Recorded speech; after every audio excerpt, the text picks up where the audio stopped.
You're getting close to your 40th birthday. How is it the way you feel about music? I did not circle that question.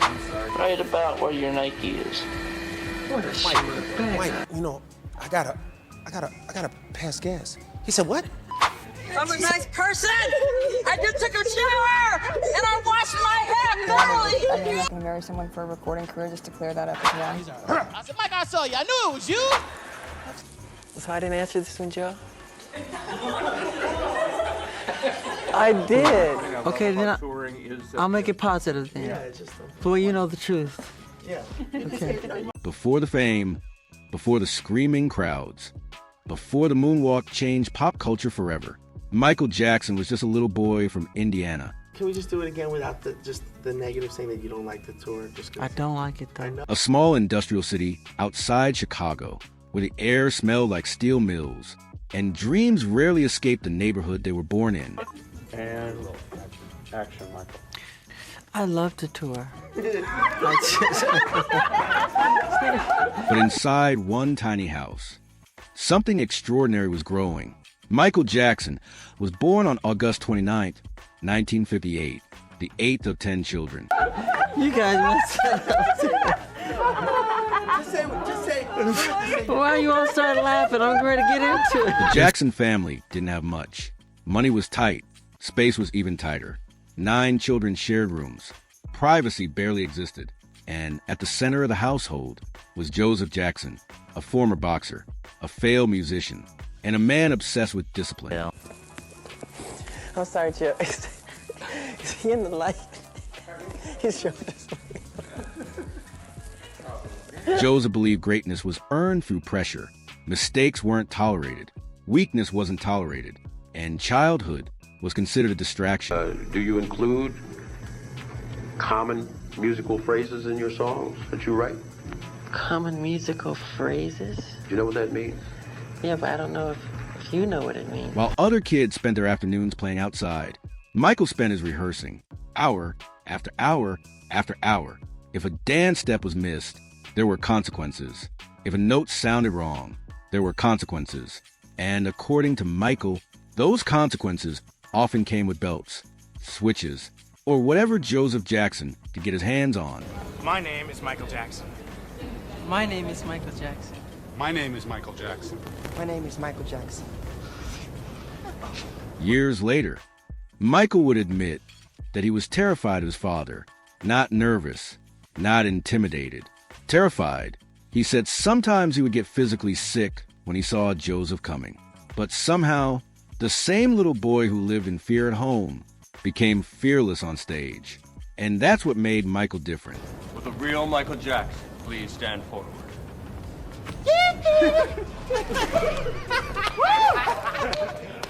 Even as a child, he didn't perform like a child. He performed like someone possessed by music itself. In the mid-1960s, the Jackson brothers began performing in talent shows across the Midwest. I'm like, what the hell was that? He's like, I said, Mike, I saw you. I knew it was you. I'm sorry, because I love Rick Ross. I love him. At first, they were just another local family act.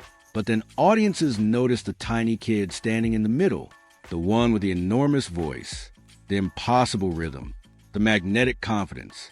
Michael wasn't just talented. He was captivating. People couldn't look away from him.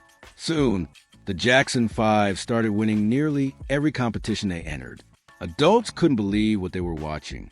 Some people even accused the family of lying about Michael's age, because nobody thought a child could perform like that. I said, Mike, I got to fart. He said, you got to what? I said, I have to fart. He said, well, go ahead then. I went, he went, ah! But behind the applause, behind the matching outfits and polished smiles, Michael's childhood was disappearing in real time.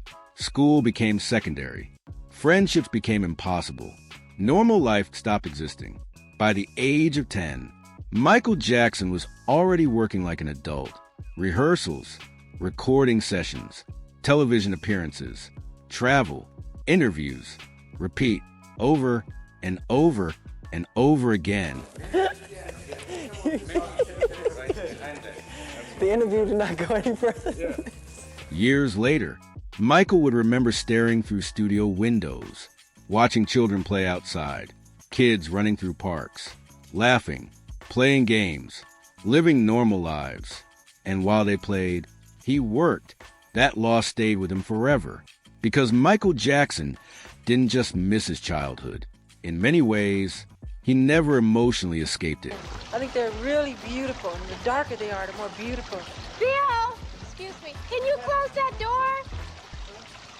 Your voice is very irritating. In 1968, everything changed. The Jackson 5 signed with Motown Records. Berry Gordy immediately understood what he was looking at. This wasn't just another boy band. This was a phenomenon. And at the center of it all was Michael. Tiny, soft-spoken, shy off stage. But once the music started, he transformed. It was almost unsettling, like flipping a switch. The group exploded almost overnight. I'd love to sing with you. Would you like to sing with me? You don't sing? I don't sing. I did sing, but that's not why I married Michael. I don't need that. That's ridiculous. If I wanted it, I mean, I'm not going to marry someone for a recording career, just to clear that up as well.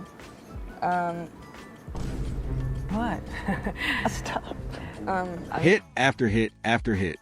The Jackson 5 became the first group in history to debut with 4 consecutive #1 singles. And suddenly, Michael Jackson wasn't just a child performer anymore. He was becoming America's newest obsession. But fame came with another cost. You're getting close to your 40th birthday. How is the way you feel about music? I did not circle that question. I'm sorry. Michael could no longer walk outside unnoticed, couldn't go to parks, couldn't make normal friends, couldn't trust strangers. Even school became complicated. The world loved Michael Jackson, but almost nobody knew Michael the person. And deep down, the loneliness was already beginning to grow. The pressure inside the Jackson family only intensified. Joseph wanted perfection. Motown wanted perfection. Audiences expected perfection. And Michael, desperate for approval, kept giving more and more of himself away.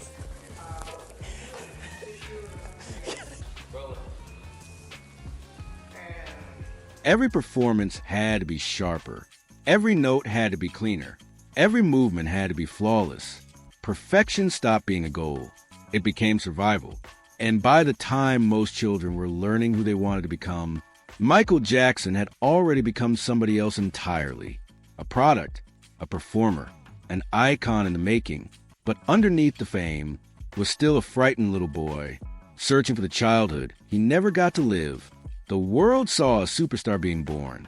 What they didn't see was the beginning of a lifetime of loneliness, pressure, and emotional pain that would follow Michael Jackson for the rest of his life. You know, I said, Mike, in The Smooth Criminal, how'd you lean forward like that? As the 1970s began, Michael wanted something more. Not just success, not just fame. He wanted freedom. And soon, he would meet the man who would help transform him from child star into the king of pop. A Swami come in and, we did a special thing and he did a ritual and he leaned forward and we all leaned forward together. I was like, really? He was like, no, silly. Michael Jackson had already conquered America before he was old enough to drive. But by the late 1970s, something had changed. The screaming crowds were still there. The fame was still there. But Michael no longer wanted to be seen as just a little kid from the Jackson 5. He wanted more control, more respect, more freedom. Because behind the scenes, Michael was beginning to feel trapped. Motown controlled nearly everything. The music, the image, the sound. And despite being the star of the group, Michael still felt underestimated. Also, I'd like to thank all my brothers who I love very dearly, including Jermaine. The industry saw him as a former child star, not a serious artist. Not yet. At the same time, the Jackson family itself was beginning to fracture. The pressure, the fame, the constant control from Joseph Jackson. It was all creating tension. And Michael slowly started pulling away from the people who had built his career. Rob, how close are you? I don't know. Pretty close. Like this? Or can you see chest? I can see right about where your Nike is. What a schmuck. Back up. In 1978, everything changed. Michael was cast in The Wiz, a reimagined version of The Wizard of Oz. The film itself wasn't a major success, but for Michael, it became one of the most important moments of his life, because on that set, he met Quincy Jones, and Quincy immediately saw something in him that most people didn't. Not just talent, genius. Quincy didn't see Michael as a child star. He saw an artist, someone capable of changing music itself. And for the first time in his career, Michael found someone who truly understood his vision. The two quickly formed a connection. I'm a nice person. I just took a shower and I washed my hair thoroughly. They began working on Michael's first true solo masterpiece, Off the Wall. The pressure was enormous. Disco was everywhere. Music was changing. And Michael knew this album would determine whether people saw him as a real solo artist or just another former child celebrity trying to stay relevant. But Michael approached music differently from almost everyone else. He obsessed over details. Every note, every breath, every drum hit, every movement. He would rehearse songs endlessly, searching for perfection. And Quincy Jones helped sharpen that obsession into something extraordinary. No! I dried off, they pushed me right back in. When Off the Wall released in 1979, it exploded. Don't Stop Till You Get Enough. Rock With You. She's Out of My Life. Suddenly, Michael Jackson wasn't just successful anymore. He was evolving into a superstar. The album sold millions. Critics loved it. Audiences loved it. And Michael finally proved he could stand on his own. But despite all the success, something still bothered him. At the Grammy Awards, Off the Wall received only a single major award. Michael sat there watching other artists receive the recognition he believed his album deserved. And according to people close to him, that moment deeply affected him. Because Michael Jackson didn't just want success. He wanted greatness.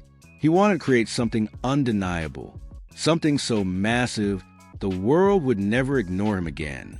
That disappointment lit a fire inside him. After the ceremony, Michael reportedly told people close to him that his next album will be the biggest album of all time.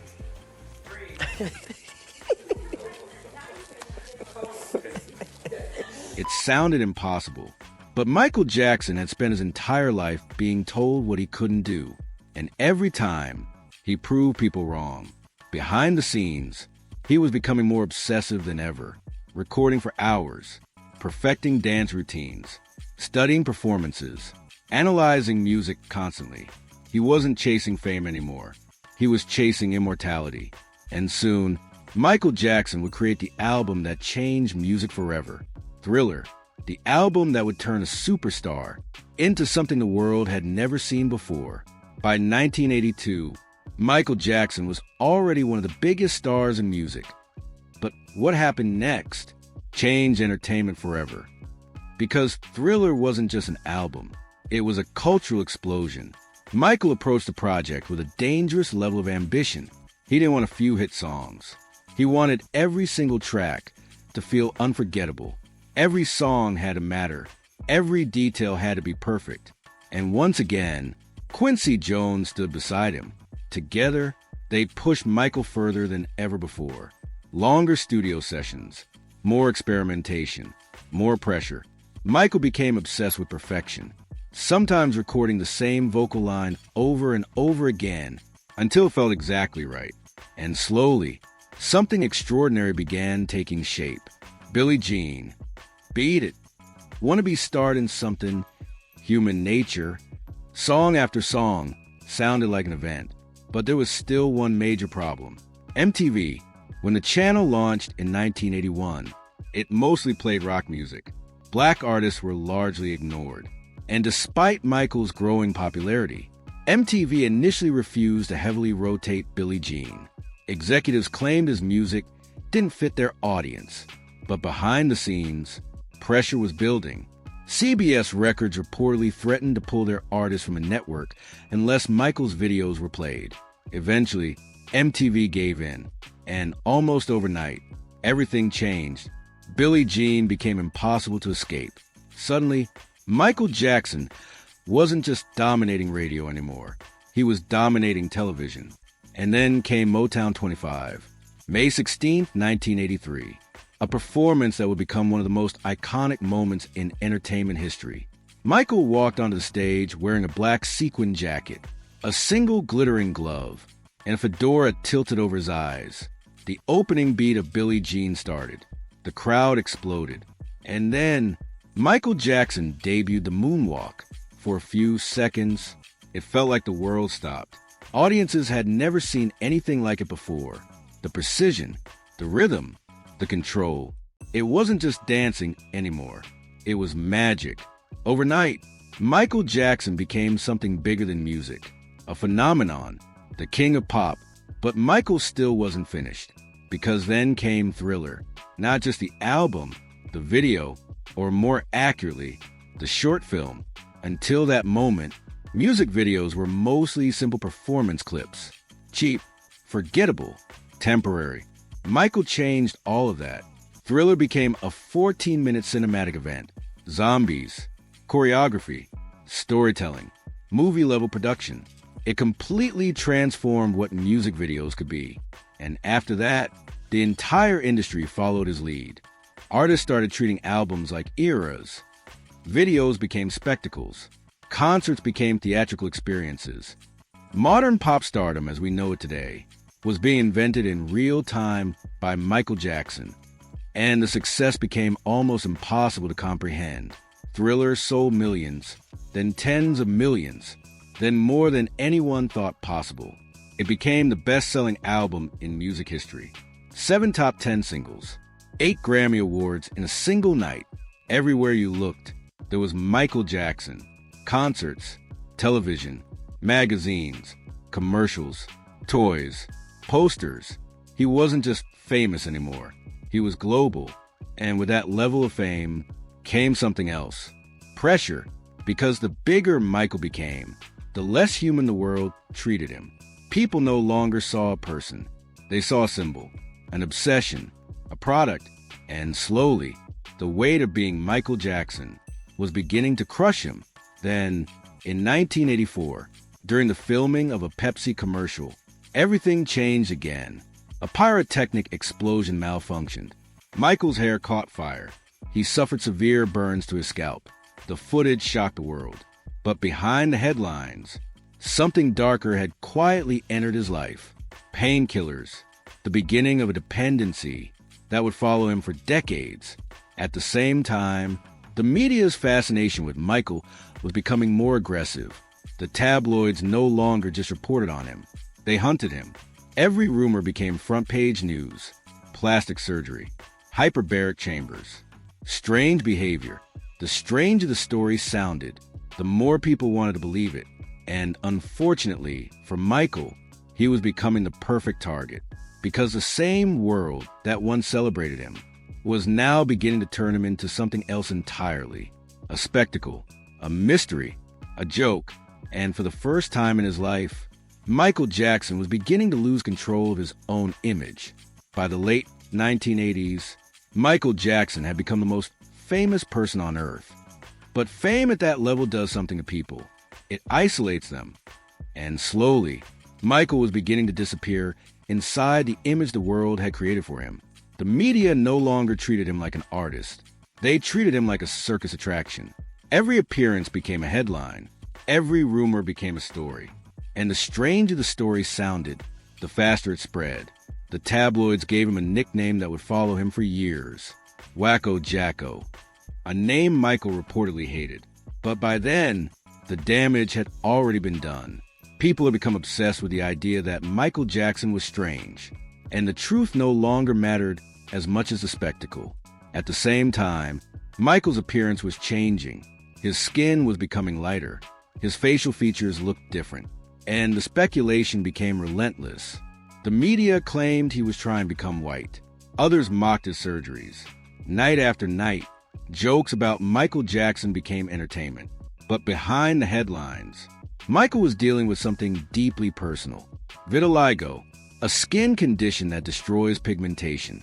As the disease progressed, white patches began spreading across his body, and for someone already deeply insecure about his appearance, the psychological impact was devastating. Michael had spent years being mocked about the way he looked, especially by his own father.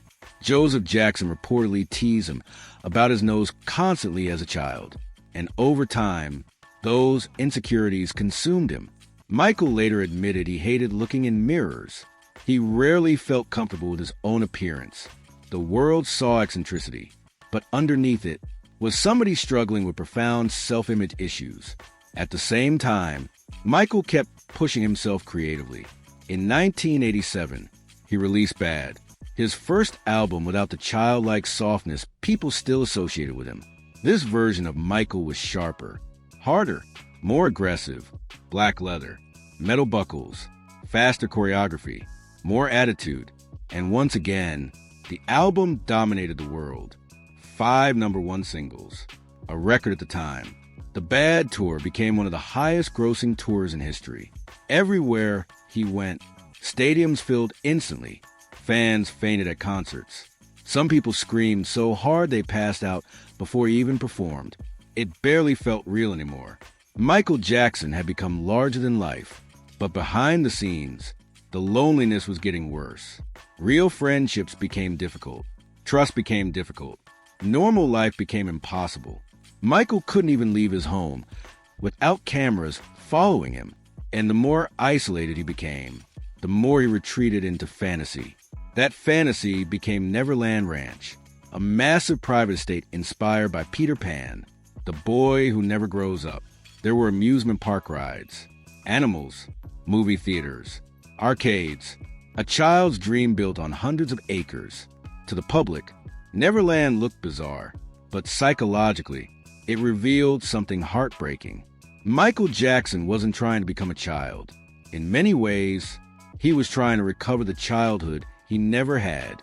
He surrounded himself with children because children made him feel safe. They weren't interested in fame, or money, or power. They just wanted to play. And for brief moments, Michael could pretend he was one of them. But the world was beginning to look at him differently now, not with admiration, with suspicion. And soon, everything would change, because in 1993, Michael Jackson faced allegations that would permanently alter his life, his career, and the way the world saw him forever. In August of 1993, Michael Jackson's world collapsed. At the height of his fame, while still selling out stadiums across the globe, he was accused of child sexual abuse. And almost overnight, the biggest entertainer on earth became the center of one of the most controversial scandals in modern history. The media frenzy was immediate, relentless, brutal. Television networks interrupted programming.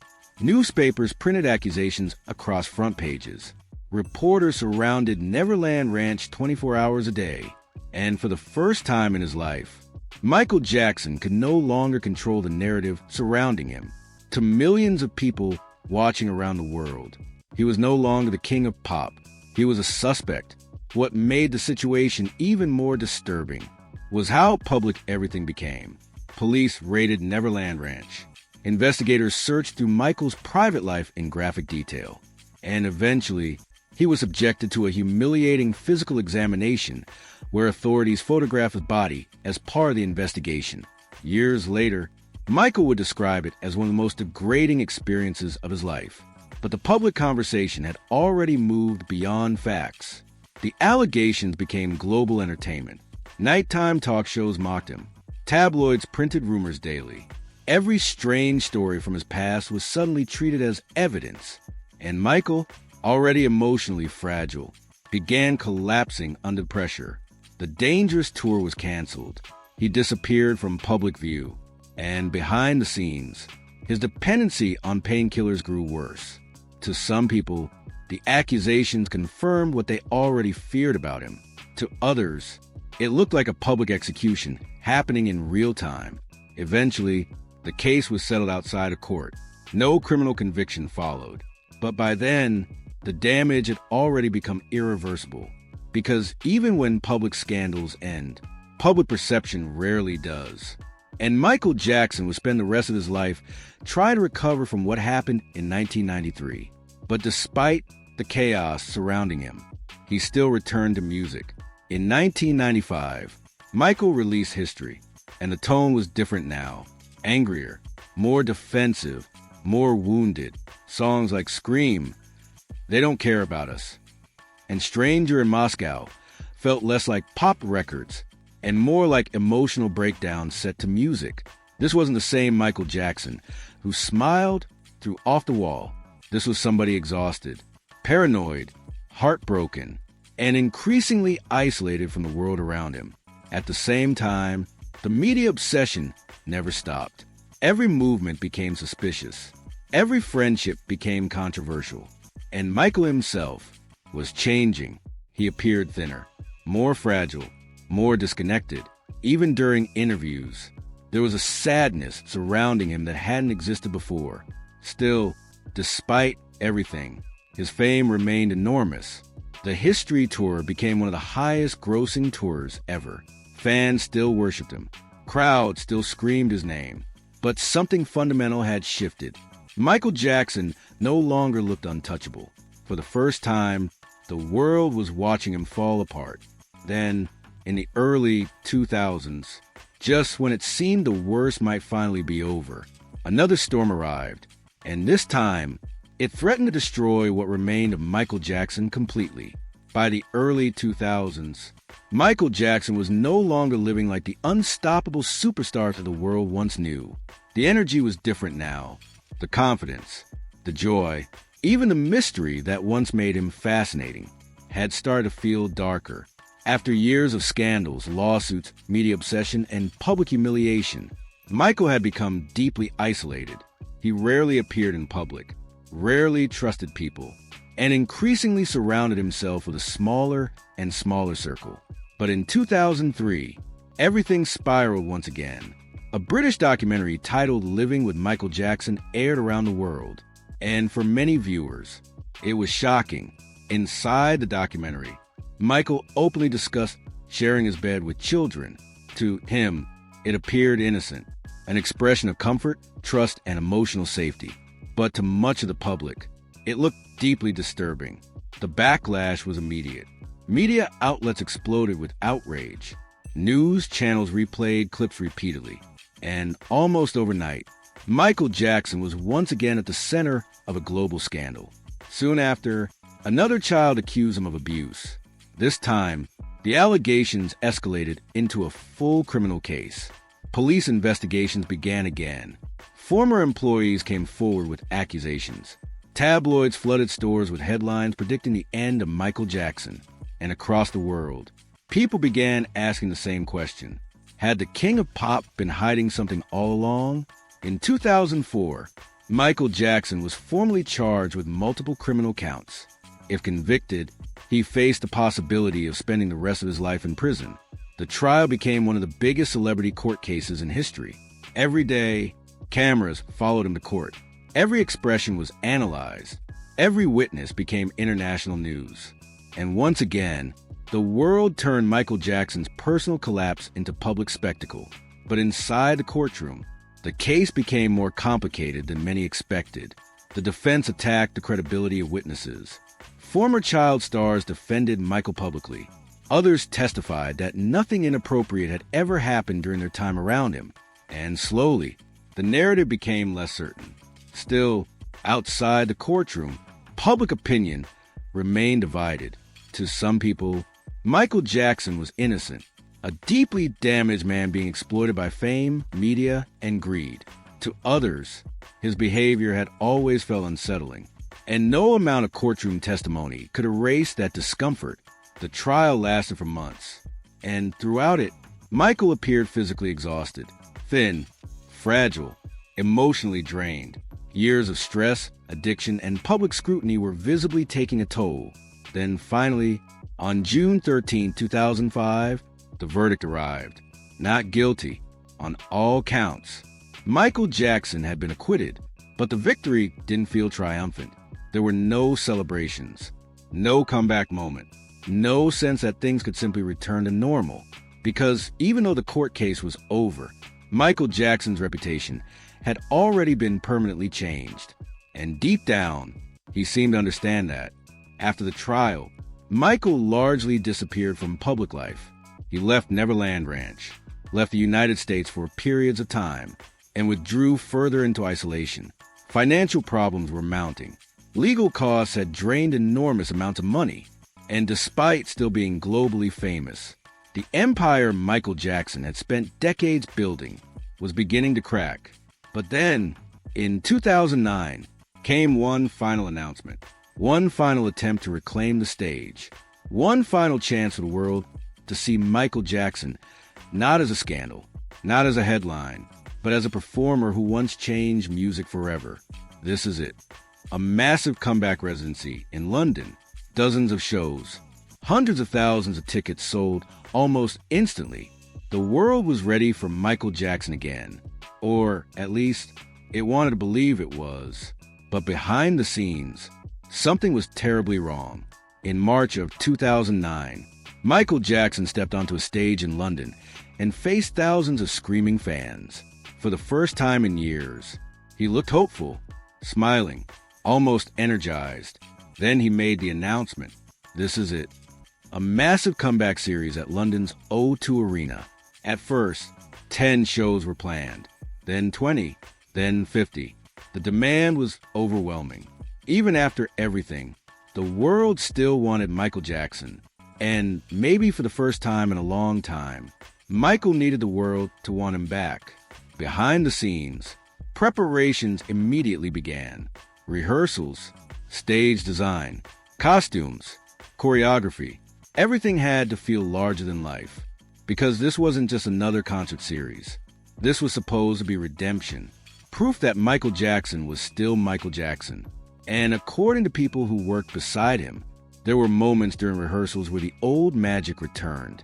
The movement, the timing, the presence. Even at 50 years old, he could still command a room in a way few performers ever could. But there was another side nobody fully understood at the time. Michael was exhausted. Physically, emotionally, psychologically. Years of stress had taken their toll. The allegations, the trials, the media, the loneliness, the addiction, all of it had slowly worn him down. And perhaps most dangerously, Michael could barely sleep. Insomnia had become a constant battle. According to people close to him, sleep itself had become almost impossible without medication. By this point, his dependency on prescription drugs had followed him for decades, a dependency that reportedly began after the Pepsi accident in the 1980s and intensified during the scandals of the 1990s. Now, with the pressure of 50 comeback shows hanging over him, that dependency became even more dangerous.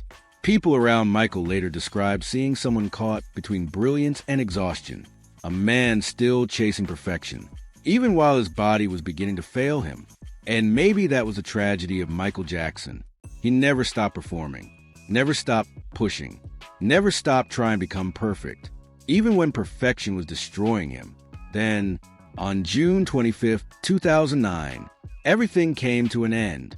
Michael Jackson was found unresponsive inside his Los Angeles home. News spread across the world within minutes. Television networks interrupted broadcasts. Fans gathered outside hospitals. Crowds stood frozen in disbelief. Because for millions of people, Michael Jackson didn't feel mortal. He felt permanent. But now, the king of pop was gone. He was 50 years old. The official cause of death was acute intoxication from powerful sedatives administered by his personal physician, Conrad Murray. Later, Murray would be convicted of involuntary manslaughter. But the deeper truth behind Michael's death felt far more complicated than a single doctor, because by the end of his life, Michael Jackson seemed crushed beneath the weight of his own existence. The pressure, the fame, the scrutiny, the expectations, the isolation. It had followed him since childhood, and now it was over.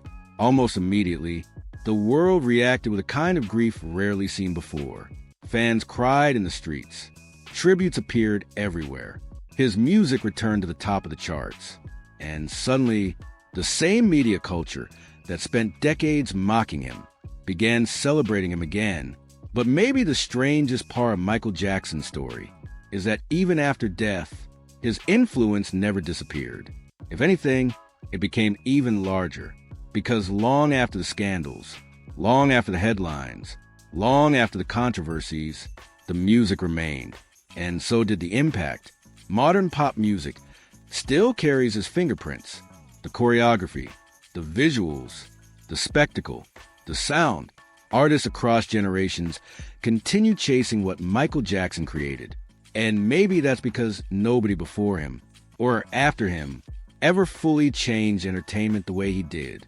Michael Jackson wasn't perfect. Far from it. He was complicated, brilliant, wounded, obsessive, lonely, and deeply misunderstood by much of the world. But despite everything, despite the controversy, despite the tragedy, despite the pain that seemed to follow him his entire life, Michael Jackson achieved something almost impossible. He became larger than fame itself. And 15 years after his death, the world is still trying to recreate the magic he left behind.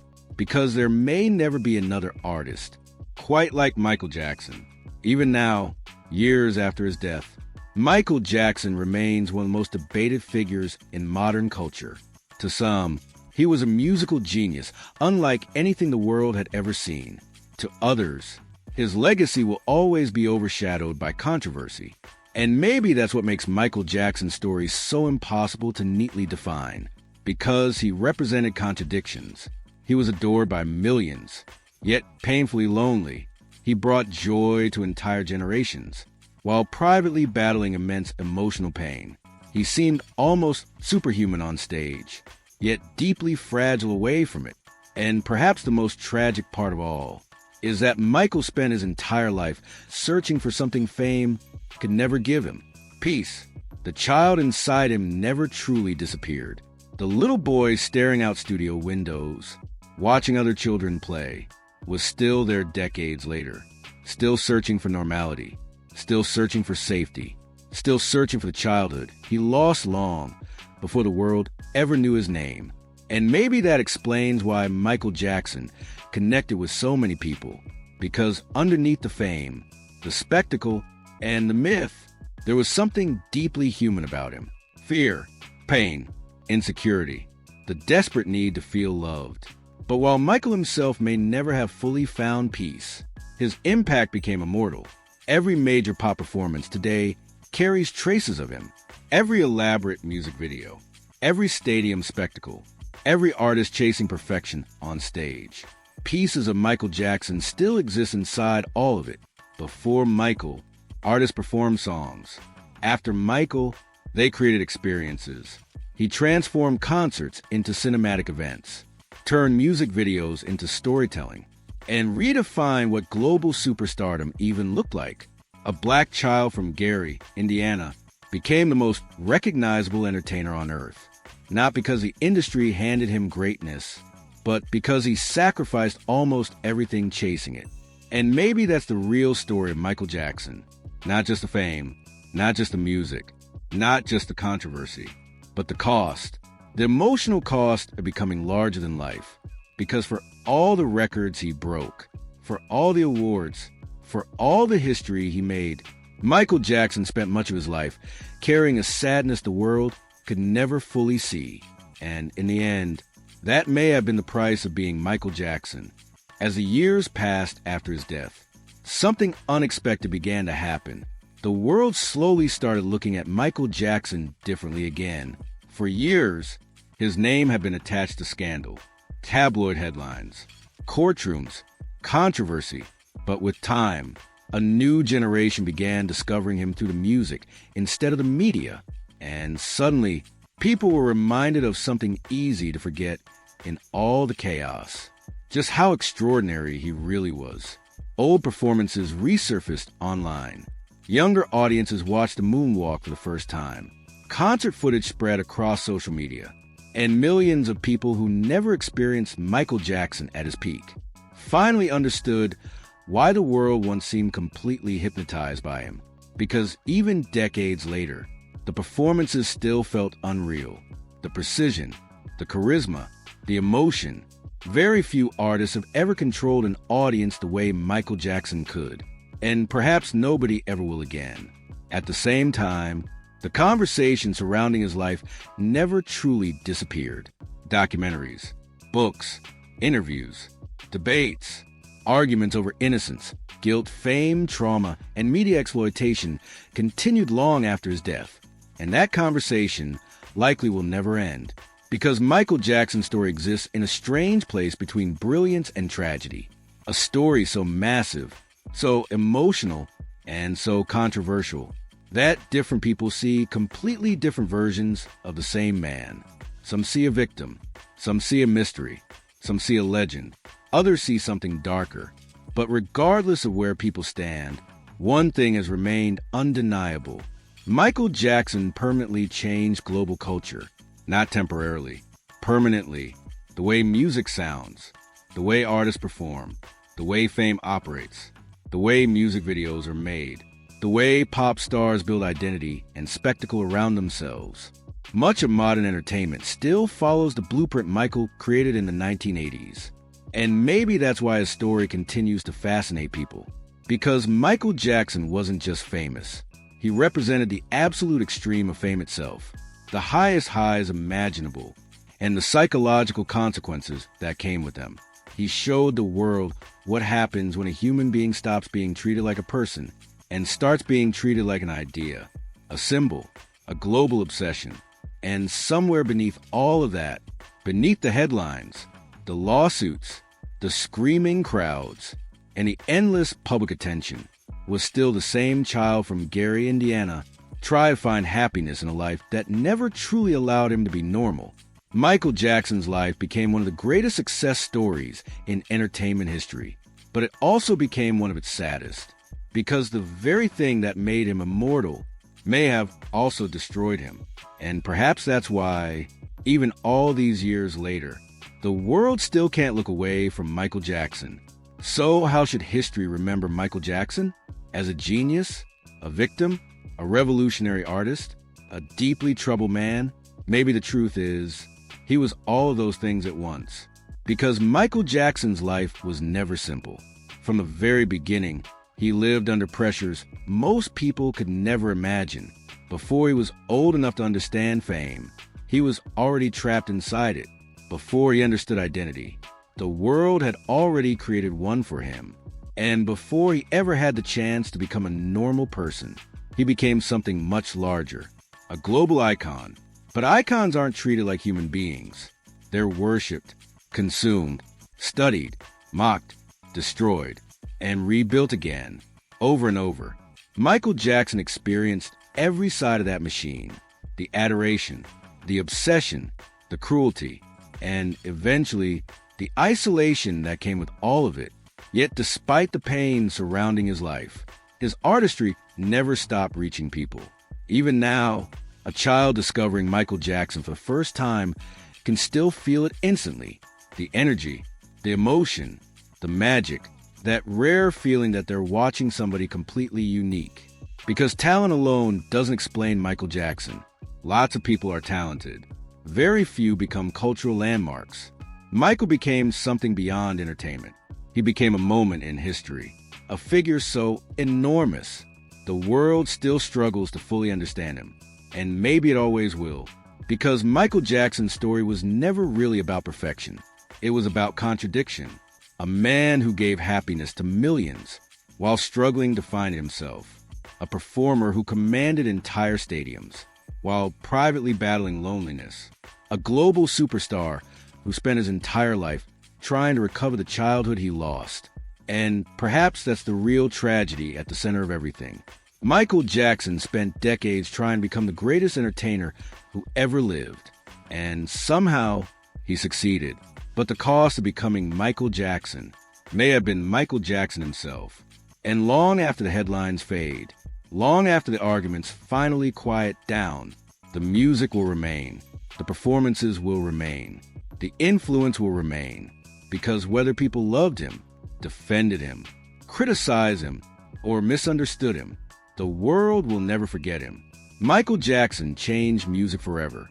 And in many ways, the world is still living inside the shadow of what he created. And maybe that's why Michael Jackson still feels different from every other celebrity who came after him. Because nobody else carried fame the way he did. Not really. There have been bigger moments, newer stars, social media empires. But no one has ever completely consumed global culture the way Michael Jackson once did. At his peak, he wasn't just popular. He was everywhere. Every television screen, every radio station, every magazine cover, every country, every generation. For a moment in time, Michael Jackson felt unavoidable, almost mythical. And perhaps that level of fame was never sustainable for any human being, because eventually, the line between Michael Jackson the person and Michael Jackson the phenomenon completely disappeared. The world no longer wanted reality. It wanted spectacle. And Michael spent the rest of his life trying to survive inside a version of himself that had grown too large to control. But even through all the controversy, all the pain, and all the public scrutiny, there was one thing Michael Jackson never lost: the ability to make people feel something. Joy, wonder, excitement, emotion. Even now, watch footage from one of his concerts. The screams, the tears, the energy in the crowd. It doesn't feel normal. It feels historic. Like people understood in real time that they were witnessing someone they would never see again. And maybe they were right. Because artists can copy Michael Jackson's choreography, his fashion, his stage production, his music videos. But what they can't recreate is the feeling, that strange electricity he carried every time he stepped onto a stage. The sense that something bigger than entertainment was happening in front of your eyes. And that's why, even after decades of headlines, scandals, debates, and controversy, Michael Jackson's story still matters.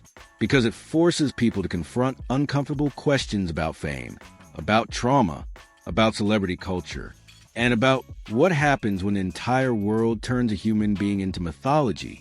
Michael Jackson's life was extraordinary, beautiful, complicated, painful, and deeply tragic. But above everything else, it was unforgettable. And maybe that's the reason the world still can't let him go. In the end, Michael Jackson became exactly what he always wanted to be. Immortal, not in the literal sense, but in the only way artists ever truly can be.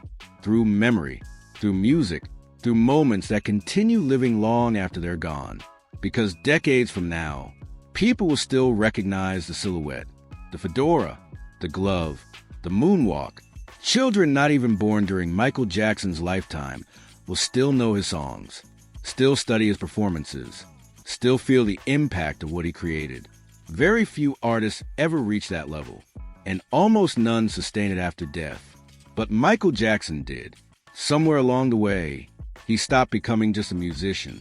He became part of culture itself. And maybe that's why his story feels so emotional to so many people. Because underneath all the spectacle, there's something haunting about it.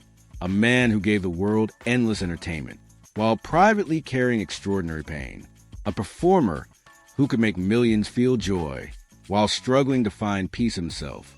And a child who spent his entire life searching for the innocence he lost before the world ever learned his name. Michael Jackson once said, "Children show me in their playful smiles the divine in everyone." Maybe that's why he connected to childhood so deeply. Not because he wanted to escape adulthood, but because some part of him never fully got the chance to be a child in the first place. And perhaps that's the final contradiction of Michael Jackson. The world saw a king, but inside, there was always still a little boy searching for happiness. A little boy who grew into the most famous entertainer on earth, while slowly losing himself along the way. And whether history remembers Michael Jackson as a genius, a tragedy, or something in between, his impact on the world remains undeniable. Music changed because of him. Fame changed because of him. Pop culture changed because of him. And somewhere inside every massive concert, every cinematic music video, every artist chasing perfection under stadium lights, pieces of Michael Jackson still remain. Because legends don't disappear. They echo, and Michael Jackson's echo may never fade. Thank you for watching. If Michael Jackson's story proved anything, it's that greatness and suffering sometimes exist side by side. The same obsession that made him extraordinary may have also destroyed him. But despite the controversy, despite the pain, and despite the endless public scrutiny he faced throughout his life, Michael Jackson created something few artists ever truly achieve, a legacy that outlived him. Even now, his music continues reaching new generations. His performances continue inspiring artists, and his story continues forcing the world to ask difficult questions about fame, celebrity, trauma, and what it really costs to become larger than life. Because Michael Jackson wasn't just one of the biggest stars who ever lived. He became a symbol of brilliance, of loneliness, of perfection, and of the emotional price that sometimes comes with all of it. And maybe that's why, even all these years later, the world still can't stop talking about him. If you enjoyed this documentary, make sure to subscribe for more stories exploring the rise, fall, and legacy of the most influential figures in entertainment history. And until next time, thank you for watching.